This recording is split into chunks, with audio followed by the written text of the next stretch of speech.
У Rockstar есть много хороших игр с сногсшибательным сюжетом на уровне фильмов Квентина Тарантино, но почему-то прославилась из них только в большинстве случаев GTA. Не, я не говорю, что GTA плохая, но у Rockstar есть много хороших игр, вот к этому я веду. Ну, короче, я тут задумал, а зачем рассказывать сюжет GTA, который и так все знают, если существуют еще игры, такие как Max Payne, и Bully еще есть. L.A. Noire, Manhunt. Ну, короче, сегодня я буду рассказывать вам о Манханте.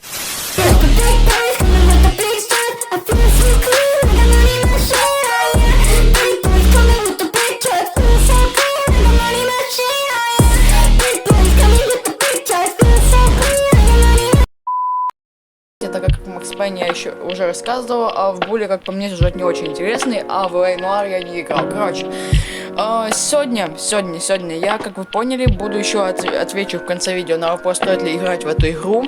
Но я сразу вам скажу, я не играл в первую часть, там есть две части, я играл только во вторую часть. Играл я во вторую часть, потому что сюжет там и так не связан никак с первой, поэтому если этот ролик накопит 15 лайков, то тогда я сниму весь сюжет первой части Манхант.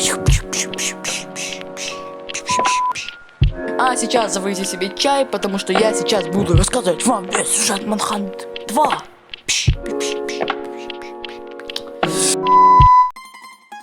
Знакомьтесь, это Давид, маньяк, псих, ученый, убийца и по совместительству ГГ нашей истории. А это его друг Лео. Злой, больной, воображаемый друг главного героя, но по совместительству живой человек и в будущем станет нифига не воображаемым, а реальным, короче, сами все узнаете. Давид у нас был скромный мальчик, занимался экспериментами над людьми в попытке создать морального зверя, но сам в итоге стал подопытным кроликом и стал жертвой того эксперимента. В итоге сам стал маньяком-убийцей и получает 8 лет строча в Береговской психбольнице с надеждами докторов, что он вылечится. Но это вообще бред полнейший, как я считаю.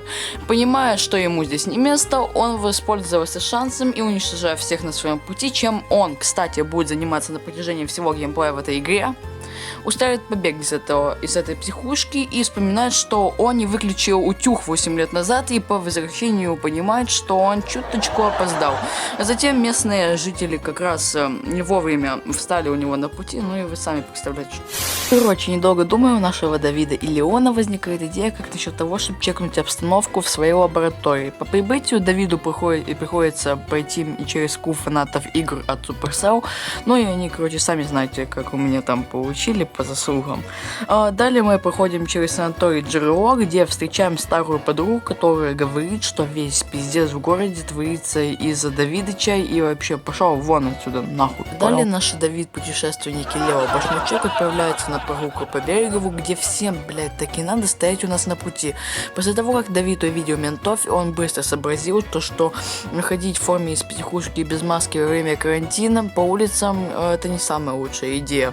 Вспоминает о том, что на улице фаната FIFA у него есть квартира, и по прибытию опять ловит отходняк от таблеток, где рассказывается о том, что Дэвид, Лео и негр Миша, Майкл, мирно себе чили на лодке, пока их не накрыли мусора. А за что? А маску надо одевать. Мишаня вообще в ахере дает по съемам, а Лео осознает, что единственный вариант убежать от этих шакалов это на лодке.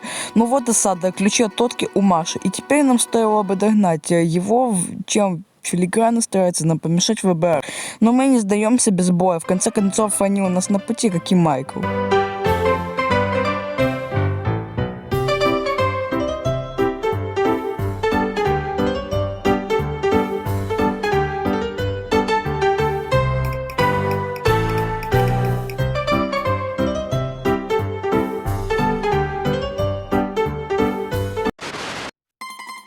После убийства Майкла мы проходим через всю ту же гору охранников и заводим лодку, мчимся дальше. Все, флешбэк закончен. Даник переодевается, берет ствол и мчится дальше к приключениям.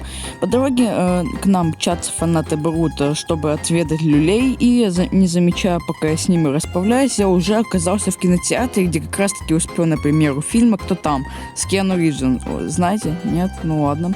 Ладно, шутки в сторону. Давид отправляется в отель, дабы встретиться вновь с той дамой с лаборатории, чтобы она ответила за базар.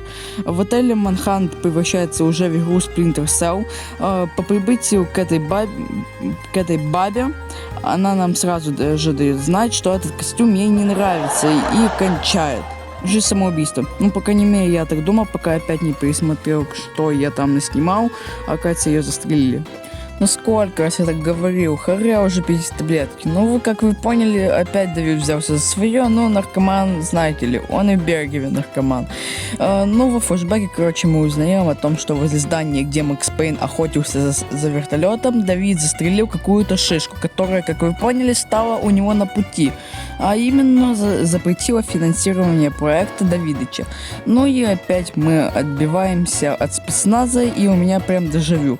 Короче, вот на этом заканчивается галюны. Давид приходит в себя и понимает, что за все, что он начудил этой ночью, за ним выехал весь город.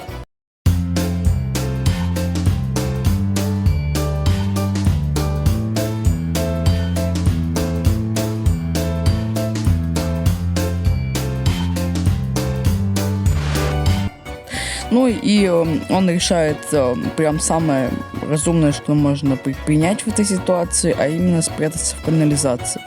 Ну, там его точно никто не найдет. Ну, недолго думая, наши мандрівники понимают то, что жить в канаве это не выход. И лучше уж бегать от говна, чем жить в нем. Затем опять флешбэк про бурное и хулиганское прошлое Давки и Лео, в котором Лео нам говорит, что прошлое можно стереть, для этого нужно спалить макулатуру и всех, кто в ней находится. А Давид в этот момент, что, реально? А тот говорит, ну да, в натуре. Ну, короче, Давид повелся на этот прикол для второклассницы Лео и реально все спалил.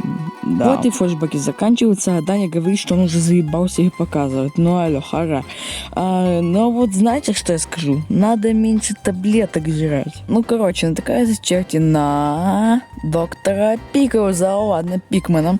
Знакомьтесь, доктор Пикман. Еще один сумасшедший ученый, который тоже экспериментировал над людьми и был директором нашего парня, ассистента и, короче, главного героя. Доктор Пикман знал о том, что в городе орудует маньяк, а именно его коллега, и приказал своей братве охранять его задницу, чтобы мы, то есть я, не подобрался к нему и не отмудой и отрахал. Но, как вы можете понять, после Давида охрана превращается в подливу. По дороге Даня находит комнату с домашним кинотеатром, где опять у него появляются флешбеки, мол, он там был раньше, как испытуемый. Также вот в тот момент мы можем заметить то, что за его спиной его старые друзья, нас большинство мы расквитались уже. После нехеровых таких мультиков Данил приходит в себя, превращается в Леона, который с каждым днем стает все реальней и реальней. Потом он находит доктора Пикмана. Лёва, короче, просит вежливо сделать себя реальным, иначе он получит поебал. Ну и, в общем-то, Пикман ему дает грамотно сформулированный ответ. А хуй тебе. Это были последние слова доктора. После последних слов доктора Пикмана с нашими братьями творится дикая вакханалия. И нам показывают то, как они через несколько неделями пытаются нарыть какую-нибудь информацию о проекте, которые занимались на протяжении 8 лет, пока их не закрыли. Ну, в общем-то говоря, делают они это все в киностудии. Ну и, собственно, как вы думаете, их находят люди. Ну и, в общем, начинается вся беганина по снимательному майданчику. Короче, помахали маме ручкой в телеэкран и побежали дальше себе. Ну, в общем-то, сейчас я вам покажу всю беготнину, так как она слишком долгая.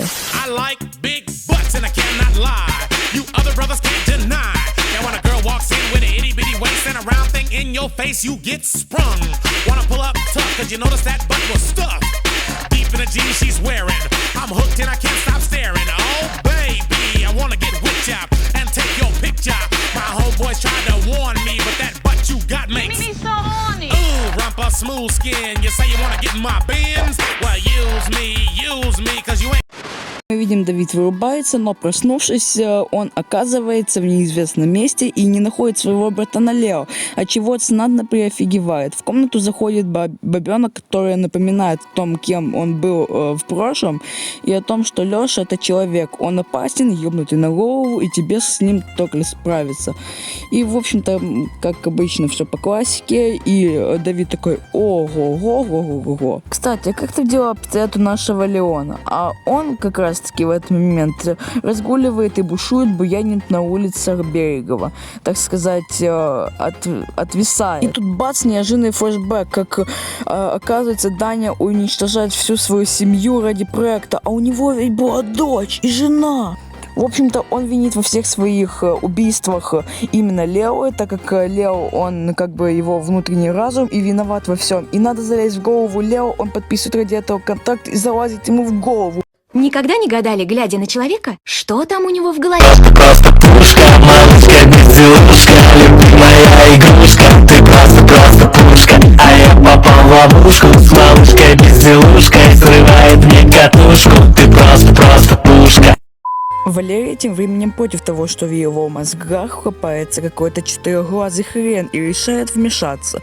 Но Давид, понятно, дает ему знать то, что в мозгах Лео слишком мало места для нас двоих. Понимает, насколько там все запущено. Просто пушка. Находит свою мертвую и жену, и не спрашивайте почему, но он решает ее закопать в сознании Лео. Я не знаю, что этим хотели донести Rockstar, ну ладно. Короче, потом активируется сцена, где является Лео и говорит, мол, типа, ты такой-сякой, и чё с тобой, братан, стало? Мы всю жизнь... Но в ответ Лео получает лопатой поебал, и так ему надо. Даня просыпается посреди дороги к какому-то лесу, и возле него валяется записка, где говорится то, что теперь его зовут Петр, и живет он в Одессе по адресу улица Народна, 22. Ну вот и все. Вот и, конечно, конец нашей вечерней сказки. Если вы хотите внести лепту в развитие моего канала, то пишите в комментарии, о какой игре следующий ролик. Рекламируйте мой канал знакомым, коту, собаке, деду, бабке и все, даже с умершим родичам рекламируйте. Они тоже заценят, я думаю. А если видео наберет 25 лайков, я сниму видос про первый Манхант. 15 лайков.